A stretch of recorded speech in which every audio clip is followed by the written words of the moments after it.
J'ai déjà passé la nuit avec le cours de plein air au plein cœur de l'hiver avec seulement ce qu'on avait besoin pour la soirée. Donc, ça, c'est une des activités au niveau d'organisation, de survie. L'élève doit construire sa demeure. L'élève doit aussi faire le feu. Le deuxième voyage, c'est un voyage de canot où on est parti pour à peu près 3 jours. Il y a beaucoup d'organisations, il y a beaucoup de certifications qui doivent être faites. Il y a aussi les précautions qu'on prend. And the children are allowed to use knife and axe to chop wood and participating in how to make the fire. And also, they will have their certificate in how to use a knife. So that's in the start, in the beginning. They will have an introduction to how the safety is about the sharp knives and so on. C'est pas que c'est pas sécuritaire, mais il y a toujours un danger d'apporter des élèves en pleine nature, au cœur de la forêt, surtout au Canada. Au mois d'octobre, il fait pas tout à fait chaud. Mais les élèves apprennent très rapidement à aller chercher le bois, à faire le feu, à nourrir, à alimenter le feu de façon constante. Ils sont habitués que normalement, c'est les parents qui font ce genre de choses. Donc, quand la responsabilité ou le fardeau de cette activité tombe sur leurs épaules, les élèves en sortent beaucoup plus, je veux dire, beaucoup plus confiants, mais aussi ils ont une certaine responsabilité. On dirait qu'aussitôt qu'il pleut, les gens ont peur, ils pensent qu'ils vont tomber malades parce qu'ils sont à l'extérieur. Mais si tu es bien habillé, quand on voit des enfants sauter dans un trou d'eau, on est comme non, saute pas dans le trou d'eau, tu vas être tout trempe. Mais il faut utiliser ça à notre avantage. C'est pas grave si le jeune saute dans le trou d'eau, là. C'est pas grave. Il s'amuse. Je veux dire, on est tous adultes, il faut agir comme bons parents. Il faut pas trop se prendre au sérieux non plus, parce que ça, c'est quelque chose qui est difficile. Il faut une certaine flexibilité. Lorsque tu vas faire une activité à l'extérieur, tu dois t'attendre qu'il va y avoir des défis. Donc, il ne faut pas se prendre trop au sérieux dans le sens qu'on ne panique pas avec des situations. Le plus qu'on vit à l'extérieur, le plus qu'on vit des expériences, le plus qu'il va y avoir des pépins. Mais c'est là l'importance de l'enfant et d'avoir la conversation avec l'enfant pour qu'il surmonte ces obstacles-là et d'en faire un apprentissage. Tu sais, aussi banal que lorsqu'on fait des randonnées dans le bois, il y a des enfants qui trébuchent. Ils ne portent pas attention, ils sont tellement excités, ils courent. Mais ils ne regardent pas les souches, ils ne regardent pas par terre. Ça fait toute partie de l'apprentissage. Donc, un enfant qui se fait mal, c'est la vie.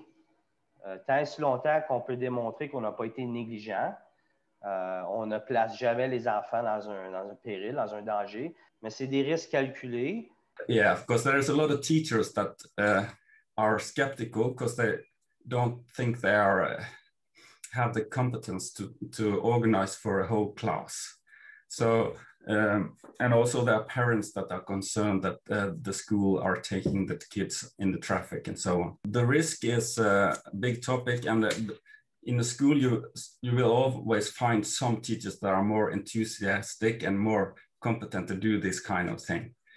But it's not that, when we're doing it in the school, we try to stress that it's not that much competence needed to take responsibility for a group. And you can divide them in small groups, especially if it's have a traffic around the school, then you have to organize it to smaller groups. But when you're in the woodland environment, it's the knives, the axes, and those kind of things you can also have strict rules around, so they know when to use the knives and when not to use the knives and so on. Et lorsqu'on parle de nourriture, ça, on a dû manger pour 2 jours ou pour 3 jours, mais c'est des petites choses comme ça de la vie, comme quoi que l'enfant doit être capable ou le jeune ado doit être capable de dire « OK, je ne peux pas tout manger tout de suite.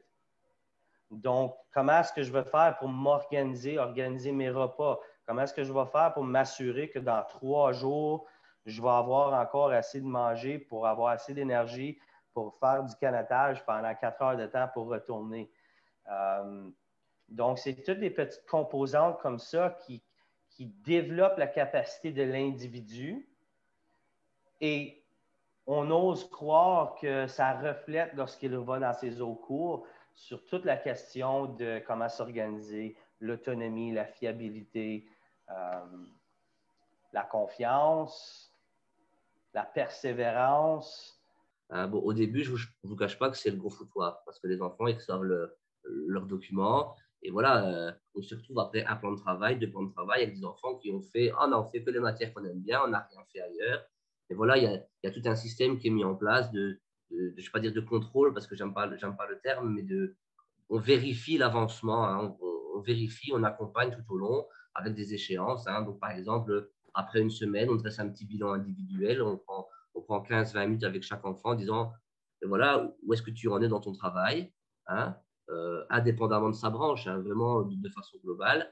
Ça va jusqu'à féliciter l'enfant pour telle et telle démarche qu'il a mis en place.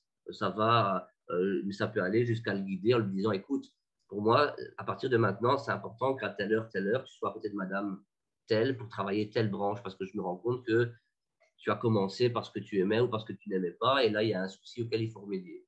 Et le pari, c'est qu'au fur et à mesure de ces plans de travail, l'élève acquiert une certaine autonomie et on arrive avec des enfants qui gèrent parfaitement leur temps. Ils ne le font pas tous. Hein. Il y en a pour qui ça restera un travail, même au terme de la classe atelier, mais c'est vraiment le pari.